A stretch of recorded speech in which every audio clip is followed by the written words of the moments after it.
اعوذ باللہ من الشیطان الرجیم بسم اللہ الرحمن الرحیم الحمد للہ رب العالمین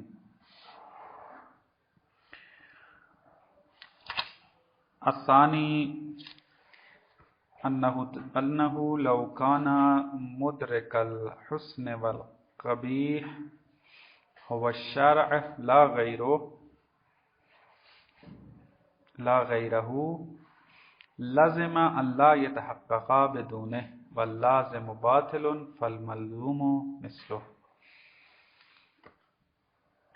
بحث ہماری چل رہی تھی کہ آیا عقل بعض افعال کے حسن اور قبح کو درک کرنے کی قدرت رکھتی ہے یا نہیں رکھتی؟ اشاعرہ کا یہ نظریہ تھا کہ اصلاً افعال کے اندر حسن اور قبح پایا ہی نہیں جاتا کہ عقل اس کو درک کرے۔ فعل کے اندر حسن و قبح تب آتا ہے کہ جب شارع یا امر کرے یا نہیں کرے، تب جا کے اس میں حسن و قبح پیدا ہوتا ہے۔ اور یہاں یہ چیز ذہن کے اندر رکھیں کہ دو مسئلے پائے جاتے ہیں، اس میں تفقیق جو ہے وہ ضروری ہے۔ اب اشاعرہ کے کلمات کو تتبع کرنے کی ضرورت ہے، اگرچہ بزرگان نے کی ہے۔ ایک مرتبہ یہ ہے کہ ہم کہتے ہیں کہ جس طرح کہ ابھی بیان کیا، افعال میں حسن و قبح ہے ہی نہیں تاکہ عقل اس کو درک کرے۔ حسن و قبح کس وجہ سے آتا ہے؟ شارع کی وجہ سے آتا ہے۔ شارع اگر امر کرے گا، کہے گا اقیم الصلاۃ، تو نماز میں مصلحت پیدا ہو جائے گی، نماز کے اندر جو حسن آ جائے گا۔ اور اگر کہے گا لا تکذب، جھوٹ مت بولو، تو اب جھوٹ کے اندر مفسدہ اور قبح اس کے اندر آ جائے گا۔ لیکن ایک مسئلہ یہ ہے کہ کوئی بندہ آ کر یہ کہے کہ عقل کے اندر قدرت نہیں ہے کہ وہ حسن و قبح کو درک کرے۔ یہ دو مسئلے ہیں۔ اگر آپ اشاعرہ کے نظریے کو تبیین کریں بھی کہیں کسی جگہ پر جا کے، دقت کرنی ہے عبارتوں میں۔ یہ والی عبارت نہیں ان کے لیے استعمال کرنی کہ اشاعرہ قائل ہیں کہ عقل درک کرنے کی قدرت نہیں رکھتی۔ اس عبارت کا لازمہ یہ ہے کہ حسن و قبح ہے لیکن درک نہیں کر سکتی۔ اشاعرہ یہ نہیں کہنا چاہتے۔ اکثر اشاعرہ جو ہیں وہ کہتے ہیں کہ اصلاً افعال کے اندر شر سے ہٹ کر حسن و قبح ہے ہی نہیں ہے۔ یعنی اگر کسی فعل کے بارے میں شارع نے امر نہ کیا ہو، نہیں نہ کی ہو، آپ نہ اس کو حسن کہہ سکتے ہیں نہ اس کو قبیح کہہ سکتے ہیں۔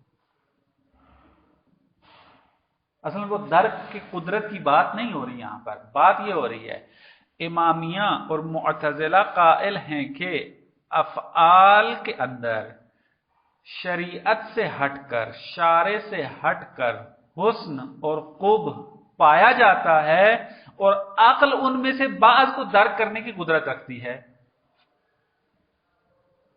ہمارا یہ رضیہ ہے، ہم بعض کو ہم درک نہیں کر سکتے۔ جیسے ہم قائل ہیں کہ احکام جو شرعیہ ہیں، فرعیہ ہیں، ان کی اکثر کی جو مصلحتیں ہیں و مقصدیں ہیں وہ عقل درک نہیں کر سکتی۔ نماز کیوں واجب ہوئی ہے؟ کیا اس میں فائدہ تھا؟ کیا اس میں مصلحت تھی؟ عقل میں قدرت نہیں ہے۔ مثلا شارع نے کہا ہے تو ہمیں پتہ چلا کہ نماز میں کیا فوائد ہیں۔ اگر شارع نہ کہتا تو ہمیں اس کی جو حسن ہے، اس کے اندر مصلحت جو ہے وہ ہمیں پتہ نہ چلتی۔ ہمارا ادعا یہ ہے کہ افعال مستقل طور پر، ذاتی طور پر حسن اور قبح رکھتے ہیں، عقل ان میں سے بعض کے حسن و قبح کو درک کرتی ہے مستقل طور پر۔ یعنی شارع اگر متوجہ نہ بھی کرے تب بھی عقل ان کے حسن و قبح تک پہنچ جاتی ہے۔ یعنی شارع اگر لا تکذب نہ بھی کہتا تو عقل میں یہ قدرت ہے کہ وہ پہچان لے کہ کذب جو ہے وہ غلط چیز ہے، کذب کبھی چیز ہے۔ بات واضح ہے؟ لیکن اشاعرہ کیا کہتے ہیں؟ اصلاً افعال میں چاہے کوئی بھی فعل ہو، اس کے اندر اصلاً حسن و قبح ہوتا ہی نہیں ہے۔ اس میں آتا تب ہے کہ جب شارع امر کرے گا، شارع نہیں کہے گا، شارع متوجہ کرے گا کہ اس میں یہ والی جو ہے وہ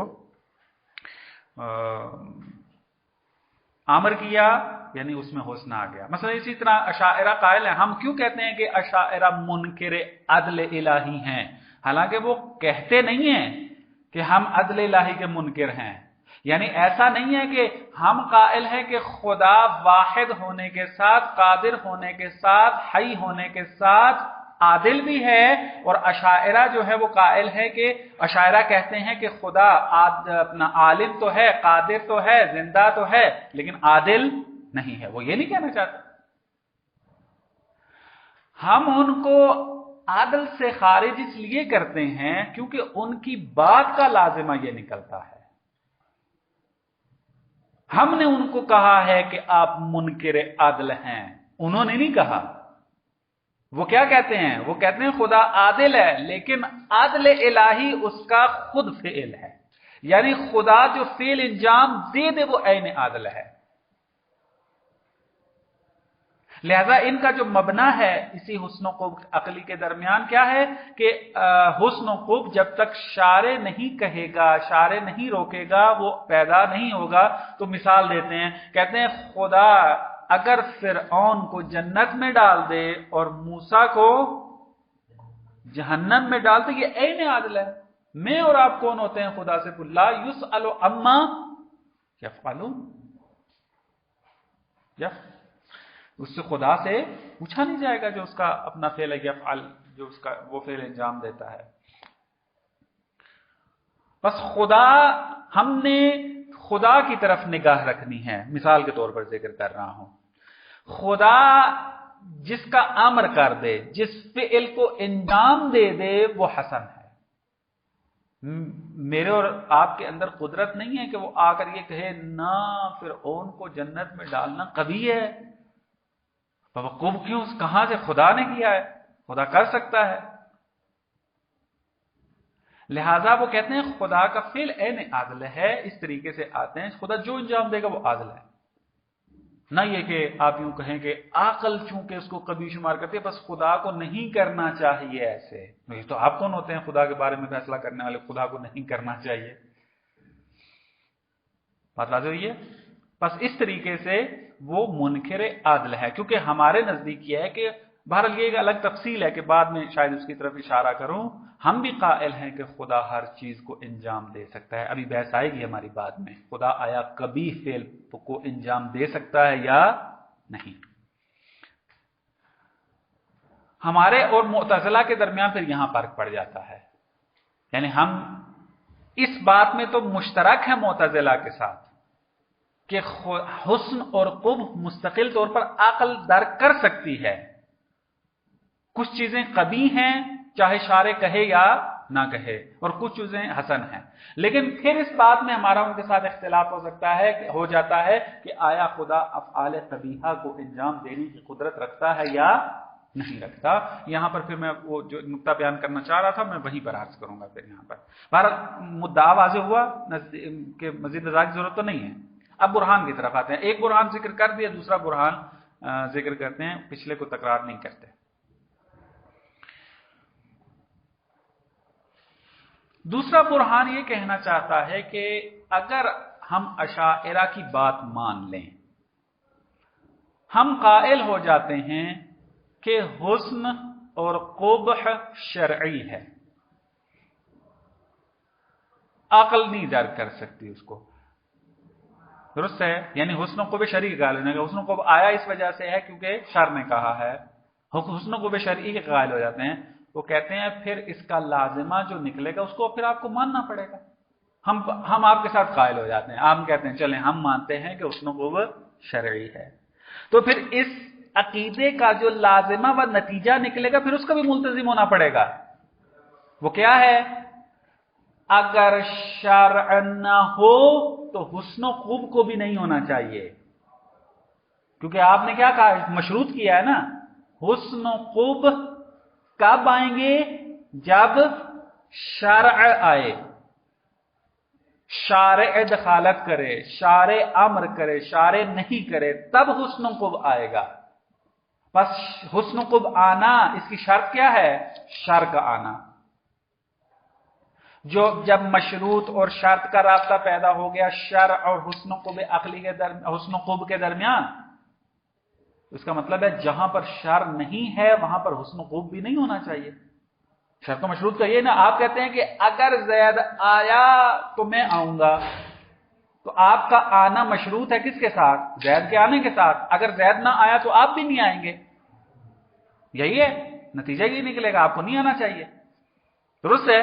تو اب ہم کہتے ہیں اشاعرہ کو کہ آپ کا نظریہ یوں بنتا ہے کہ اگر شرع کہے تو حسن ہے والا حسن نہیں ہے. اگر شارع روکے تو کبھی ہے، اگر نہ روکے تو کبھی نہیں ہے. اس کا مطلب ہے جب شرع آئے گی تب جا کر ہم حسن و قب کو سمجھیں گے، حسن و قب ان کے اندر آئے گا. بس نتیجہ یہ نکلا کہ جہاں شرع نہیں ہوگی وہاں پر نہ حسن ہوگا نہ خوب ہوگا. یعنی نتیجہ نکلتا ملتزم ہونا پڑے گا آپ کو. خوب اگر کوئی بندہ آ کر جہالت کی وجہ سے کہتا ٹھیک ہے مانتے ہیں جہاں شر نہیں ہے وہاں پر حسن و قب بھی نہیں ہے، تو پھر ہم اس کو ایک ایسے منطقے میں لے کر جائیں گے، ایک ایسے شہر کی طرف لے کے جائیں گے، ایسے ملک کی طرف لے کر جائیں گے کہ جس میں قدیم الایام تک کوئی مذہب موجود نہیں تھا. اس معاشرے میں اگر جا کر دیکھیں، اس کو میں نے پہلے توضیح دیا تھا اس مسئلے کی اہمیت کے اندر، اگر آپ اس معاشرے میں جا کر دیکھیں تو آپ وہاں جا کر دیکھیں گے وہ جھوٹ کو بھی برا مانتے ہیں، سچ کو اچھا مانتے ہیں، خیانت کو برا مانتے ہیں، خیانت نہیں کرنے دیتے، یہ ساری چیزوں کے قائل ہیں. سوال اب یہاں پر یہی ہوگا، جناب شاعرہ سے پوچھیں کہ بھائی قاعدہ جو آپ نے بنایا تھا، نظریہ جو آپ نے بنایا تھا، اس کے مطابق اس معاشرے کے اندر حسن و قب کا تصور ہونا ہی نہیں چاہیے، تو پھر ان ملحدین کے معاشرے کے اندر کیوں حسن و قب کا تصور پایا جاتا ہے؟ کیوں وہ کسی چیز کو برا مانتے ہیں اور کسی چیز کو جو ہے وہ اچھا مانتے ہیں؟ کیوں وہ جھوٹ بولنے کو برا مانتے ہیں؟ کیوں وہ خیانت کرنے کو برا مانتے ہیں؟ کیوں وہ سچ بولنے کو اچھا سمجھتے ہیں؟ اس کا جواب نہیں ہے ان کے پاس. بس ہمارا جو دوسرا برہان ہے وہ یہ ہے کہ اگر ہم حسن و قبح شرعی کے قائل ہو جائیں تو پھر نتیجہ یہ نکلتا ہے کہ جہاں شرع نہیں ہے وہاں حسن و قب نہیں ہونا چاہیے، حالانکہ ہم دیکھتے ہیں کہ جہاں پر شرع نہیں ہے وہاں حسن و قب پایا جاتا ہے.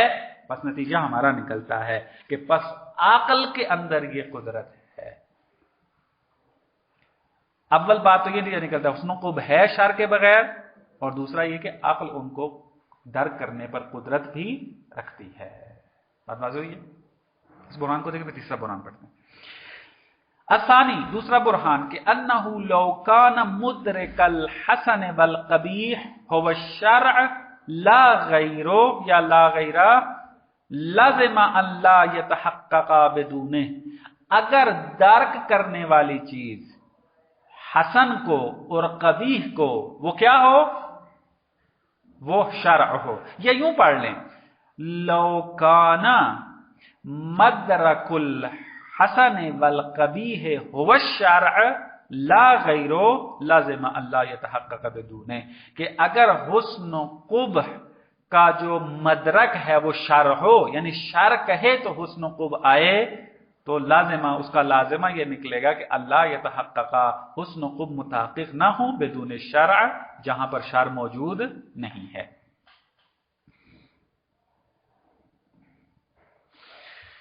واللازم باطل، لازم باطل ہے. کیا ہے لازم؟ کہ بدون شرع حسن و قبح موجود نہیں ہے، یہ لازم بنتا ہے اس کا. جب یہ لازم باطل ہے فالملزوم مثلو، پس حسن قبح کے شرعی ہونے کا نظریہ بھی کیا ہے؟ باطل ہے. اما بیان اللزوم، کہتے ہیں کہ اس کی کیا دلیل ہے آپ کے پاس کہ اگر شرع نہ ہو تو حسن و قبح نہیں ہوگا؟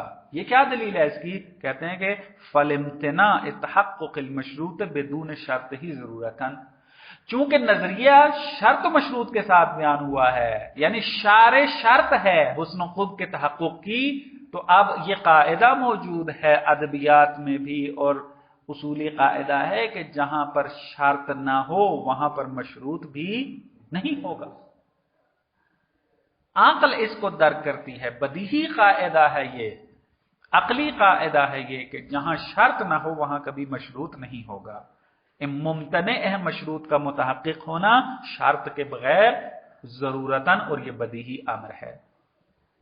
خوب، یہ تو بات سمجھ میں آگے کہ اگر شرع نہ ہو تو حسن قب نہیں ہو سکتا.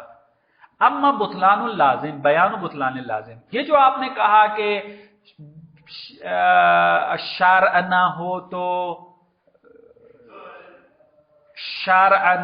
تو حسن قب بھی نہیں ہوگا، اس کی کیا دلیل ہے آپ کے پاس؟ نہ اس کا کون سا حسن قب بھی نہیں ہے.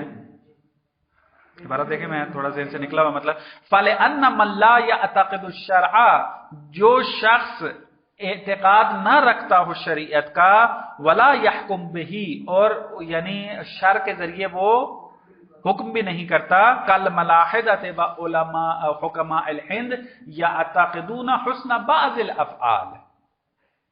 ہم نے لازم کو باطل مانا تھا. کیا لازم باطل تھا؟ کہ شرع کے بغیر حسن و قب کا نہ ہونا باطل ہے. کیوں باطل ہے؟ اس کی باطل بطلان کی یہ دلیل ہے کیونکہ بعض حکماء ہند جو ہیں اور جو ملاحدہ ہیں، ملحدین ہیں، وہ یعتقدون حسن بعض الافعال، وہ بعض افعال کے حسن کو قائل ہیں، وقبح بعض، اور بعض افعال کے قباحت کے قائل ہیں، من غیر توقف فی ذلک، اور اس حکم کے اندر وہ توقف بھی نہیں کرتے، سوچتے بھی نہیں ہیں کہ مثلا یہ حکم کیوں لگا رہے ہیں، کیونکہ بدیہی ہے یہ. فَلَوْ كَانَ مِمَّا يُعْلَمْ بِالشَّرْعِ، اگر یہ حسن و قب کا امر ایسی چیزوں سے ہوتا کہ جو نہیں جانا جا سکتا مگر شرع کے ساتھ، مِمَّا يُعْلَمْ بِالشَّرْعِ یعنی شرع کے ذریعے جانا جانے والی امر میں سے ہوتا، لَمَا حَكَمَ بِهِ هَؤُلَاء، تو یہ ملحدین پھر اس حسن اور قب کا حکم نہ لگاتے. پس نتیجہ نکلا کہ آپ کا وہ جو نظریے کا نتیجہ نکلتا تھا وہ باطل ہے، جس کا نتیجہ یہ نکلے گا پھر آپ کا نظریہ بھی باطل ہے، کیونکہ جس نظریے کا نتیجہ باطل ہو تو نظریہ غلط ہے، اس کا مطلب ہے یعنی نتیجے کا غلط ہونا علامت ہے اس بات کی کہ آپ کا نظریہ جو ہے وہ غلط ہے. درست ہے. مثلا ایک بندہ ایک ایسا نظریہ اختیار کر لے کہ جو انکار توحید پر جائے، تو اس کو کہیں گے بھائی اپنا وہ عقیدہ ٹھیک کرو، تو توحید کے انکار کی طرف جا رہا ہے، کیونکہ توحید کو ہم پہلے ثابت کر چکے ہیں پرانے عقل کے ساتھ. تو اب یہ یا کسی وجدانی چیز کا انکار ہو رہا ہو،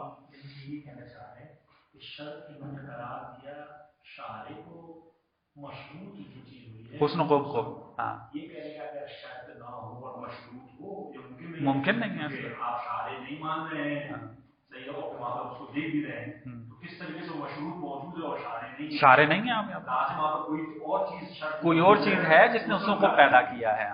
یعنی شارع کے بغیر کوئی امر ہے ایسا جس کی وجہ سے یہ حسن قب آیا ہے، وہ کیا ہے؟ ان کا حسن قب ذاتی ہے، عقل ان کو درک کرتی ہے. خوب، ہم آپ کے ساتھ قائل ہیں کہ تمام افعال حسن قب ذاتی نہیں رکھتے. ہاں ہیں ایسے افعال جو شارع کے محتاج ہیں اپنے حسن قب کے اندر، لیکن ہمارا موجب جزئیہ میں بحث چل رہی ہے کہ بعض ایسے افعال ہیں کہ جس کا حسن اور قب ذاتی ہے، یعنی جب فعل خلق ہوا حسن قب ان کے اندر موجود تھا.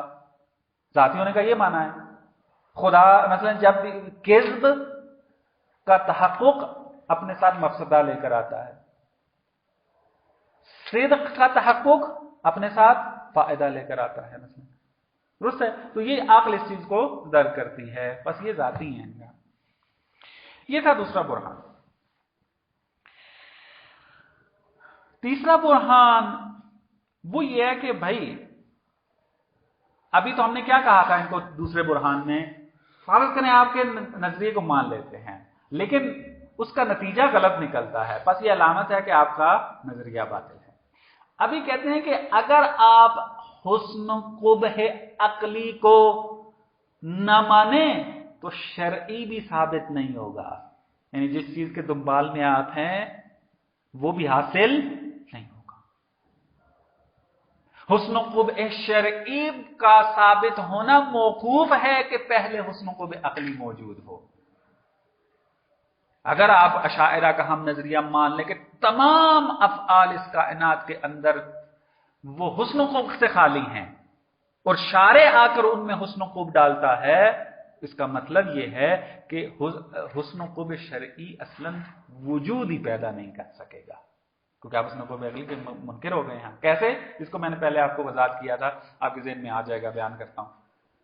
خوب، ہم کہتے ہیں کہ آپ کے نظریے کے مطابق اگر چلیں کہ افعال حسن و خوب سے خالی ہیں جب تک شارع نہیں کہے گا، شارع ایجاد نہیں کرے گا حسن و خوب اس کے اندر۔ خوب، فرض کر لیتے ہیں ہم ایسی دنیا میں زندگی گزار رہے ہیں، ابھی پہلی مخلوق ہے ہم، مثلا خدا نے ابھی کسی چیز کا نہ کوئی امر کیا ہے نہ نہیں کیا ہے۔ نظریہ بھی ہم مان لیتے ہیں کس کا؟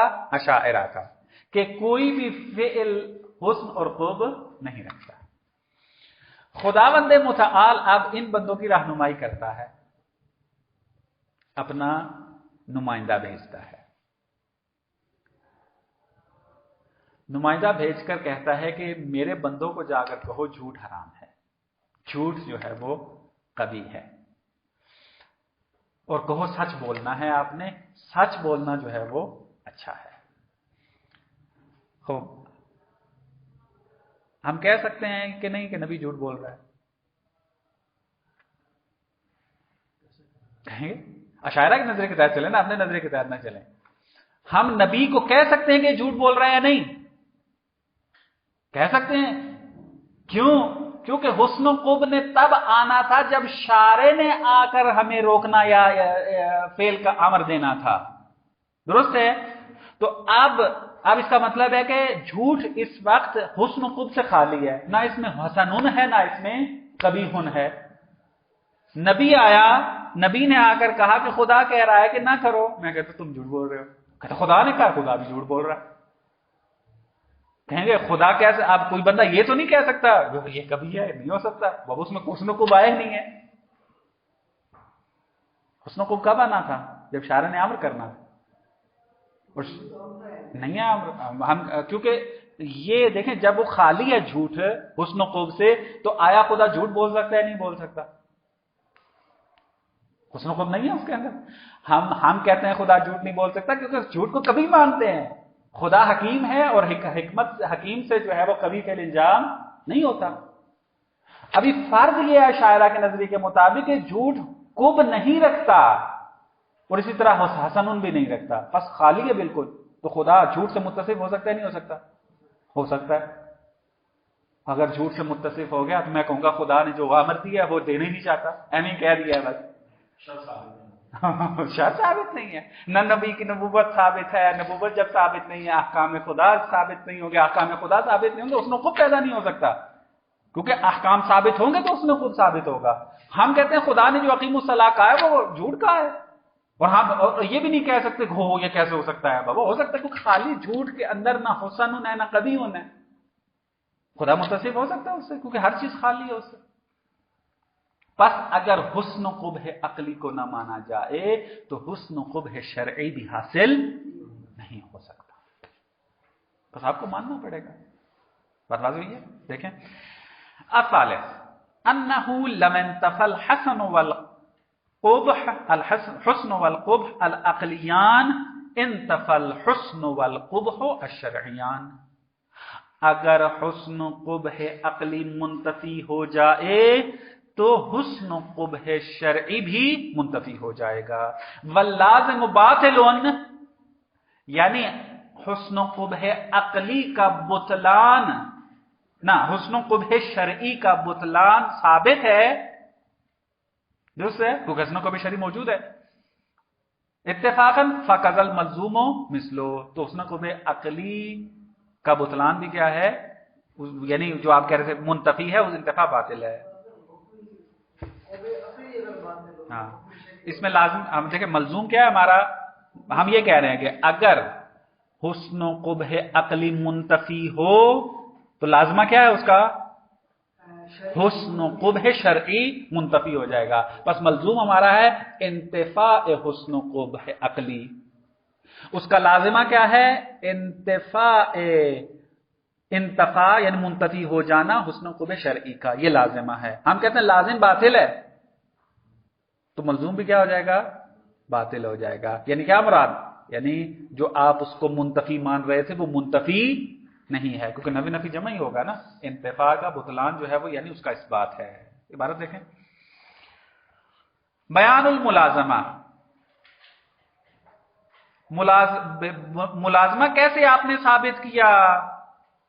کہتے ہیں بانتفاء قبح الکذب حینئذ من الشارع، کیونکہ کہتے ہیں کہ شارع سے کذب کا قبیح ہونا منتفی ہے. یعنی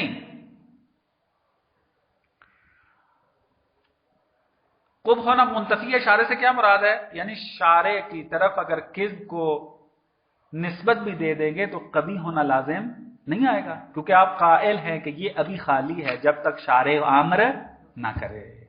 تو لہذا کہہ رہے ہیں بانتفاء قبح الکذب حینئذ من الشارع، کیونکہ اس صورت میں کہ آپ کے نظریے کو مانیں کہ حسن و قبح شرعی ہے نہ کہ عقلی، تو کذب جو ہے وہ شارع کی طرف سے اس کا قبح منتفی ہے، یعنی قبح نہیں رکھتا بس کذب اس کے ساتھ. اذن العقل لم يحكم بقبحه، پس اگر ہم یہ کہیں کہ خدا اس امر میں جھوٹ بول رہا ہے تو عقل حکم نہیں کرے گی کہ یہ نہیں ہو سکتا، خدا کے لیے قبیح ہے، کیونکہ ابھی حسن و قبح عقلی کے آپ قائل نہیں ہیں، اور شارع جو ہے وہ پہلی دفعہ امر کر رہا ہے. وَهُوَ لَمْ يَحْكُمْ بِقُبْحِ كِذْبِ نَفْسِهِ، اور اس نے جو ہے وہ اپنے جو ہے وہ کذب کے قبح ہونے کا حکم نہیں کیا.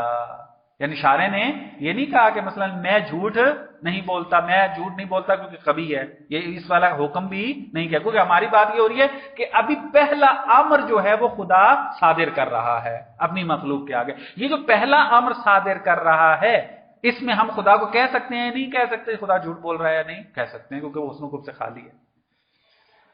وما اذا انتفى قبح الكذب منه، جب خداوند متعال سے کذب کا قبیح ہونا منتفی ہو جائے، یعنی خدا کے لیے جھوٹ بولنا جائز ہو جائے، انتفى الوثوق بحسن ما يخبرنا بحسن، تو اب ہمارا اطمینان منتفی ہو جائے گا ان چیزوں کی نسبت، ان چیزوں کے حسن ہونے کی نسبت کہ جن چیزوں کے بارے میں وہ خبر دے رہا ہے کہ یہ اچھی چیزیں ہیں. سچ بولو، امانت کا خیال رکھو، والدین کے ساتھ جو ہے وہ اچھا سلوک کرو، اس قسم کی جتنی چیزیں، ان حسن کی جو خبر دے رہا ہے ہمیں، ان کے حسن ہونے میں ہمیں پھر اطمینان نہیں ہوگا. وقبح ما یخبرنا بقبحہ، اور جن چیزوں کی قباحت کا وہ حکم دے رہا ہے، خبر دے رہا ہے ہمیں، اس کے قبح کے بارے میں بھی ہمیں یہ اطمینان اور یقین حاصل نہیں ہوگا. کیونکہ اطمینان مجھے تب حاصل ہوگا کہ جب میں قائل ہوں کہ خدا فقط ایک ہی بات کرتا ہے اور وہ ہے سچ. جھوٹ تو اصلاً خدا بولتا ہی نہیں ہے، لیکن آپ کہیں کہ خدا چاہے جھوٹ بولے چاہے سچ بولے مشکل نہیں ہے نہ، چونکہ حسن و قبیح تو ابھی آئے نہیں ہیں، وہ عقل ہمارا حکم نہیں لگا سکتی، عقل درک نہیں کر سکتی کذب کے جھوٹ کو، درست ہے؟ تو پھر ہم کہہ سکتے ہیں، بس اگر احتمال آ گیا کہ خدا یہاں پر جھوٹ کہہ رہا ہے نعوذ باللہ، تو پھر کیا ہو جائے گا؟ پھر مجھے کہاں سے یقین ہوگا خدا نے اقیم الصلاۃ کہا ہے، وہ چاہا ہے مجھ سے یا ایم مذاق کیا میرے ساتھ جھوٹ بولا ہے مثلا. تو لہذا یہ اطمینان جو ہے وہ ختم ہو جائے گا. بس اگر آپ نے حسن و قبح عقلی کو نہ مانا تو حسن و قبح شرعی بھی ثابت نہیں ہوگا. یہ تھا باب ہادیہ شر کی مستوی اور سطح کے اعتبار سے حسن و قبح عقلی کی بحث، کیونکہ حسن و قبح عقلی میں اس سے طولانی تر بحثیں ہیں، اس سے عمیق تر بحثیں ہیں، کیونکہ اشاعرہ نے ان سب اشکالوں کے جواب دیے ہیں. کیونکہ یہ والے اعتراضات جو امامیہ نے کیے ہیں یا معتزلہ نے کیے ہیں، اشاعرہ ابھی تک زندہ ہیں، ان کے مکتب چل رہا ہے، لہٰذا وہ اپنے مکتب کو بچانے کے لیے دفاع تو کرتے ہیں. ایسے تھوڑا ہے کہ مثلا ہم اشکال کرتے رہے وہ اپنے مدرسوں میں بیٹھے رہے چپ کر کے اور جواب نہ دیں ان کے، نہ، ان کے مفکرین نے مفصل جواب دیے ہیں. لیکن چونکہ یہ سطح ابتدائی ہے، ان سب کے اعتراضات جو ہم نے کیے ہیں ان کے جوابات کیا ہیں، پھر ان کے جوابات کے اوپر اعتراضات کیا ہیں، کہاں کہاں انہوں نے مغالطہ کیا ہے، کہاں کہاں انہوں نے مطلب کو سمجھا نہیں ہے، کہ انشاءاللہ تفصیلی کسی کتاب میں ہے. جی مختلف آپ جیسے چلے جائیں، مثلا جیسے جیسے آپ آگے بڑھیں گے اس میں مزید بحثیں آئیں گی. مثلا اگر آپ الہیات میں جائیں تو کچھ مزید بحثیں ہیں اس کے اندر. 4 جلدی جو ہے، 1 جلدی میں شاید نہ ہو، 4 جلدی میں ہوگا، آیت اللہ سبحانی کی جو کتاب ہے. اسی طریقے سے جو شروحات ہیں اس کی کشف المراد کے اوپر، انہوں نے کچھ اشارے کیے ہوئے ہیں اس کے اوپر.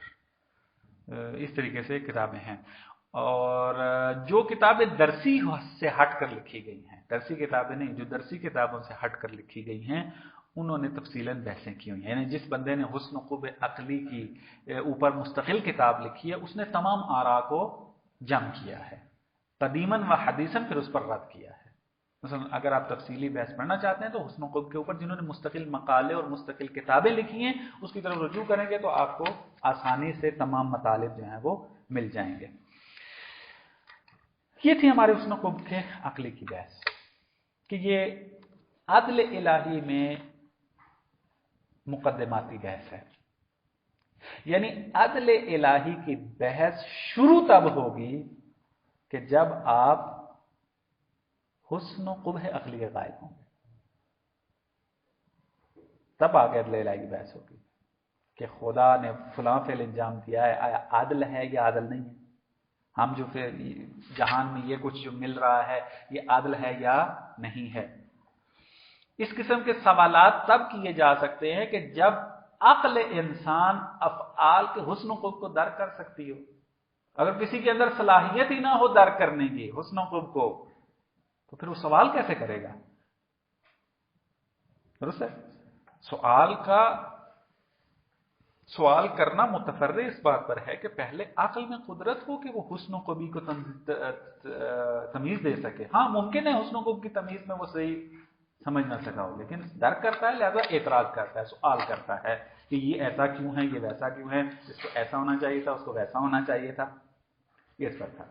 اسی وجہ سے جب عدل الہی کی بحث شروع ہوتی ہے، مثلا جب قواعد کلامیہ کی بات ہوتی ہے، اہم ترین قاعدہ کلامی اس میں ایک یہ حسن قبح عقلی کی بحث ہے. اصول کے اندر بھی جو بحث مطرح ہوئی ہے، اب اس کا مطلب یہ نہیں ہے کہ اصول میں بحث آ گئی تو یہ قاعدہ اصولی بن جائے گا.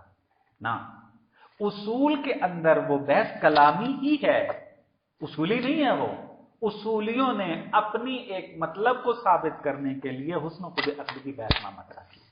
یعنی مستقلات عقلیہ کی بحث کرنی تھی، اور مستقلات عقلیہ کی بحث مبتنی تھی کس کے اوپر؟ حسن قبح عقلی کے اوپر. لہذا وہاں جا کر بحث کر دی. وائلہ اصل میں یہ بحث کیا ہے؟ کلامی ہے، نہ کہ اصولی. مثلا آپ اگر کتاب کا مطالعہ کریں جا کر، مثلا مقالے یا مقالات کا مبانی کلامی اجتہاد، کہ جو اجتہاد فقہی کیا جاتا ہے، اس اجتہاد میں قواعد کلامیہ کون کون سے چاہیے، ان میں سے ایک قاعدہ یہ ہے. اسی وجہ سے کہتے ہیں کہ فقیہ وہ ہے کہ جو زبردست کیا ہو، متکلم ہو.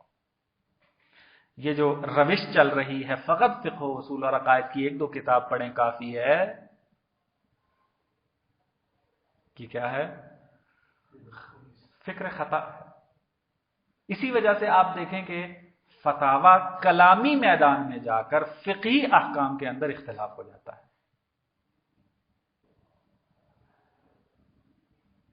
ایک بندہ ولایت تکوینی کے قائلین کو غالیوں میں شمار کرتا ہے اور حکم بے کفر لگا دیتا ہے، کیونکہ غالیوں کے بارے میں ملعون فلان مثلا یہ آیا اس میں آ کر. اب وہ مجتہد بن کر حکم لگا رہا ہے کہ یہ غالی ہیں، اگر نہ بھی کہے کہ یہ نجس ہیں، اس کا یہ فقیہ کا کہہ دینا کہ یہ غالی ہیں، نتیجہ خود بخود مترتب ہوگا اس میں. یا مثلا اسی طریقے سے آپ کسی فرقے پر حکم لگانا چاہتے ہیں، فقہی حکم لگانا چاہتے ہیں، تو کیا ہے؟ پہلے کلامی اعتبار سے آپ نے تحقیق کی ہو اس کے بارے میں کہ اس کا عقیدہ جو ہے کلامی اعتبار سے غلط ہے، پھر آپ فقہی اعتبار سے اس پر حکم لگائیں گے. لیکن جو بندہ کلام میں وارد ہی نہ ہو تو سنی سنائی باتوں پہ آئے گا اور فقہی احکام حکم لگانا جو ہے وہ شروع کر دیتا ہے. بس علم کلام آپ یوں سمجھیں کہ جو بندہ مجتہد بننا چاہتا ہے فقہی اعتبار سے اس کے لیے بھی نہایت ضروری ہے، اور جو نہیں بننا چاہتا مجتہد فقہی تب بھی اس کے لیے علم کلام بہت ضروری ہے، جو کہ عقیدے کا مسئلہ ہے. اور متون دینیہ سے جو مطلب سمجھ میں آتا ہے وہ یہ ہے کہ قیامت کے دن درجات مومنین کے بلند جو ہونے ہیں اس کا محور عقائد ہے نہ کہ عمل. یعنی کیا مطلب اس کا؟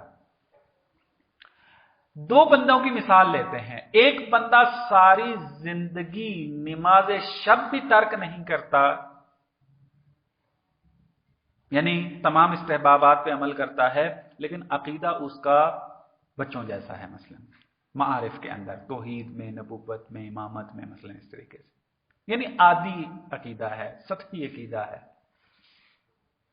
لیکن ایک شخص ایسا ہے جو تمام واجبات و محرمات پہ تو عمل کرنا ہی کرنا ہے اس نے، لیکن استحباب اس کے اوپر اس جتنا ملکہ نہیں ہے اس کا، لیکن عقیدے میں بلند ہے. توحید کا جو اس کا عقیدہ ہے وہ اس سے بالاتر ہے، معارف میں اس کا جو ہے وہ عقیدہ بالاتر ہے.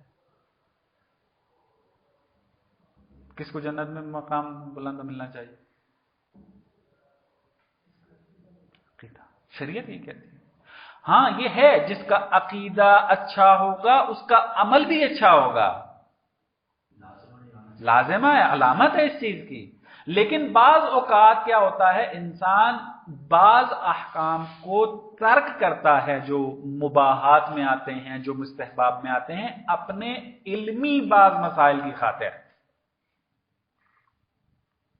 اب کوئی بندہ علمی مسائل کی خاطر بعض استحبابات کو ترک کر رہا ہے، اس کا مطلب یہ نہیں ہے کہ اس کا اب درجہ نیچے آ گیا ہے، اور جو استحباب مثلا زیادہ استعمال کر انجام دے رہا ہے اس کا عقیدہ، اس کا جو ہے درجہ جو بلند ہو گیا. نا، یہ چیز نہیں ہے، کیونکہ علم جو ہے اس کو زیادہ اہمیت حاصل ہے. جس طرح کہ آپ دیکھیں شب قدر کے اندر افضل الاعمال کیا ہے؟ مجالست العلماء. پڑھتے ہیں حدیث یا نہیں؟ کیوں نہیں کہا وہاں پر افضل الاعمال وہاں پر ہے کہ آپ اتنی رکھتے نماز پڑھیں؟ حتیٰ بعض بزرگان کی سیرت یہ ملتی ہے کہ نماز شب کے ٹائم میں سے وقت نکال کر وہ کتابیں پڑھتے تھے. یعنی ایک شخص ایسا ہے جو پورا نماز شب کے ٹائم پہ نماز شب ہی کو طولانی سے پڑھتا ہے، اور ایک بندہ وہ ہے کہ نماز شب کو کوتاہ کرتا ہے اور باقی ٹائم میں علم سے استفادہ کرتا ہے. اس کا بلند ہے یہاں پر مرتبہ. خوب استطرادی بات تھی. حسن کو بھی عقلی جو ہے وہ قاعدے کے عنوان سے ذکر کی. یہاں پر عدل الہی کی بحث جو ہے وہ شروع ہی جبر و اختیار کے بحث سے ہوئی ہے. قدیم الایام اوائل اسلام کے اندر ہی یہ مسئلہ ذکر تھا. حتیٰ تمام ادیان و تمام بشریت کے اندر جبر و اختیار کا مسئلہ تھا کہ آیا یا اس کائنات کے جو اندر موجود افعال ہیں جو بشر کے ساتھ متعلق ہیں یہ جبری ہیں یا اختیاری. اسی سوال کے جواب دینے کے لیے کلامی متکلمین نے حسن قوہ عقلی کی بحث کو مطرح کیا ہے. یعنی اصل میں جواب کس کا دینا ہے؟ جبر و اختیار کا، کہ آیا انسان مختار ہے یا مجبور. لیکن جب متکلمین نے دیکھا کہ یہ مسئلہ مبتنی ہے حسن قوہ عقلی کے اوپر، تو اس قاعدے کو پہلے آ کر بیان کیا، اس قاعدے کو آ کر تبیین کیا، اس قاعدے کے اوپر اعتراضات کے جواب دیے، تاکہ اس کو پہلے مستحکم بیان کر دیں. پھر جبر و اختیار کے اندر ہم کیا کریں گے؟ اس قاعدے سے استفادہ کریں گے. جبر و اختیار کے اندر مسئلہ واضح ہو جائے گا. اگر مجبور کے بارے میں ہم اگر کہیں گے یہ قبیح ہے، تو چونکہ ہم نے قوہ عقلی کو ثابت کر دیا ہے تو یہ مسئلہ خود بخود کیا ہو جائے گا؟ واضح ہو جائے گا. بات واضح ہے؟ بس اصل مسئلہ اب یہاں سے ہمارا شروع ہوتا ہے. یعنی یوں سمجھے کہ عدل الہی کی بحث یہاں سے شروع ہو رہی ہے کہ آیا انسان اپنے افعال میں مجبور ہے یا مختار ہے۔ انشاءاللہ آپ عرض کیا تھا کہ یہ مبتلاب مسائل میں سے ہیں، آپ جہاں جائیں گے ضرورت پڑے گی آپ کو، خود اپنے ذہن کے اندر آپ کے بہت سارے سوالات ہیں، ہاں یہ بھی ذہن میں رکھیں کہ سارے مسائل اس درس میں حل نہیں ہو سکتے، یعنی اپنے آپ کو کلیئر کرنے کے لیے اگر آپ چاہیں کہ باب ہادی اشر میں رہ کر میں جبر و اختیار کا مسئلہ حل کر لوں، ناممکن ہے۔ کیوں؟ کیونکہ جبر و اختیار کا مسئلہ انتہائی عمیق اور پیچیدہ ہے، یہ پہلی کتاب ہے، پہلی سطح کی کتاب ہے، اس میں فقط اس حد تک آپ کو جواب دیے جائیں گے کہ ایک عام فکر، عام عقیدے کے مطابق اگر کوئی جبر و اختیار کا سوال کرتا ہے آپ اس کو قانع کر سکیں اور اپنے آپ کو بھی سطحی لیول پر قانع کر سکیں۔ اب اس سے عمیق تر بحث میں جب جانا ہے تو پھر اس پہ مزید مطالب تدریساً جو ہے وہ پڑھنے پڑیں گے، لہذا ہماری کوشش یہاں پر یہی رہے گی اس کتاب میں کہ اسی لیول کے اندر رہ کر ہم عدل الہی کو حل کریں گے۔ اگر بات عمیق ہوتی نظر آئی تو اس کو فعلاً چھوڑ دیں گے، وہ پھر نجی محفل میں یا کسی اور کتاب میں مطرح کریں گے اس کو، درست ہے؟ اس میں آپ مختلف کتابوں کا مطالعہ کر سکتے ہیں۔ ایک کتاب تفصیلاً جو لکھی گئی ہے وہ یہ ہے، نگاہ سوم بے جبر و اختیار، آقا محمد حسن قدردان قراملکی۔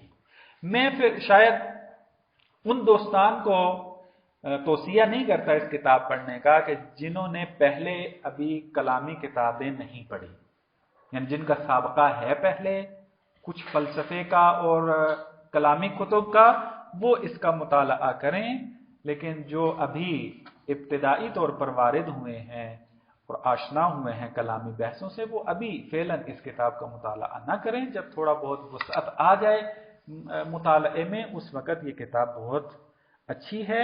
میں یہ نہیں کہتا کہ ان کی تمام باتیں محکم ہیں، لیکن یہ ضرور کہوں گا کہ انہوں نے تتبع اچھا کیا ہوا ہے، مختلف نظریات کا، فلاسفہ کا کیا نظریہ ہے، متکلمین کا کیا نظریہ ہے، غرب کے مفکرین کا کیا نظریہ ہے، اس کے بارے میں ان کی آراء کو انہوں نے جمع کیا ہے، ان کے اوپر اپنی بضاعت کے مطابق جو ہے اس پر نقد و تنقید کی ہے اور ایک راہ حل پیش کیا ہے، قرآن کیا کہتا ہے، سنت کیا کہتی ہے۔ بہرحال آپ دوستان حتماً جو ہے اس کو مطالعے میں رکھیں گے اگر آپ سمجھتے ہیں کہ یہ قابل فہم ہے اور اس سے استفادہ کیا جا سکتا ہے۔ انشاءاللہ جبر و اختیار کو پھر کل سے شروع کرتے ہیں۔ والسلام علیکم ورحمۃ اللہ وبرکاتہ۔